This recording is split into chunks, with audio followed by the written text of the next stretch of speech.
ರಣವೀರ್ ಸಿಂಗ್ ನಟನೆಯ ಧುರಂಧರ್ ಮತ್ತು ಧುರಂಧರ್ 2 ಸಿನಿಮಾಗಳು ಸಾವಿರಾರು ಕೋಟಿ ರೂಪಾಯಿ ಕಮಾಯಿ ಮಾಡಿವೆ. ಈ ಸಿನಿಮಾಗಳ ಬಗ್ಗೆ ಸೋಷಿಯಲ್ ಮೀಡಿಯಾದಲ್ಲಿ ಸಾಕಷ್ಟು ಪರ ವಿರೋಧದ ಚರ್ಚೆ ಕೂಡ ಆಗಿದೆ. ಅನೇಕರು ಈ ಸಿನಿಮಾಗಳನ್ನ ಪ್ರೊಪಗಂಡಾ ಎಂದು ಟೀಕೆ ಮಾಡಿದ್ದಾರೆ. ಈ ಸಿನಿಮಾಗಳ ಬಗ್ಗೆ ಈಗ ನರೇಂದ್ರ ಮೋದಿ ಕೂಡ ಮಾತನಾಡಿದ್ದಾರೆ. ಕೇರಳದಲ್ಲಿ ಮಾತನಾಡುವಾಗ Dhurandhar, the Kerala story, the Kashmir file ಸಿನಿಮಾಗಳನ್ನು ಅವರು ಪ್ರಸ್ತಾಪಿಸಿದ್ದಾರೆ.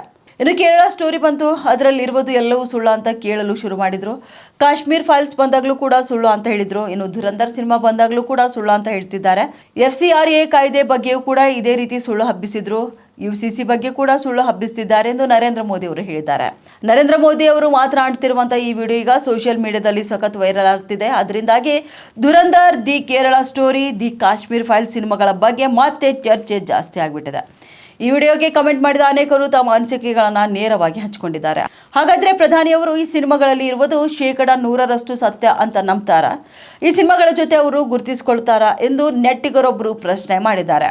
ಇಷ್ಟು ದಿನ ಈ ಸಿನಿಮಾಗಳನ್ನ ವಿಮರ್ಶಕರು ಪ್ರೊಪಗಂಡಾ ಅಂತ ಯಾಕೆ ಟೀಕೆ ಮಾಡಿದ್ರು ಎಂಬುದು ಈಗ ಅರ್ಥವಾಯಿತು ಎಂಬ ಕಮೆಂಟ್ ಕೂಡ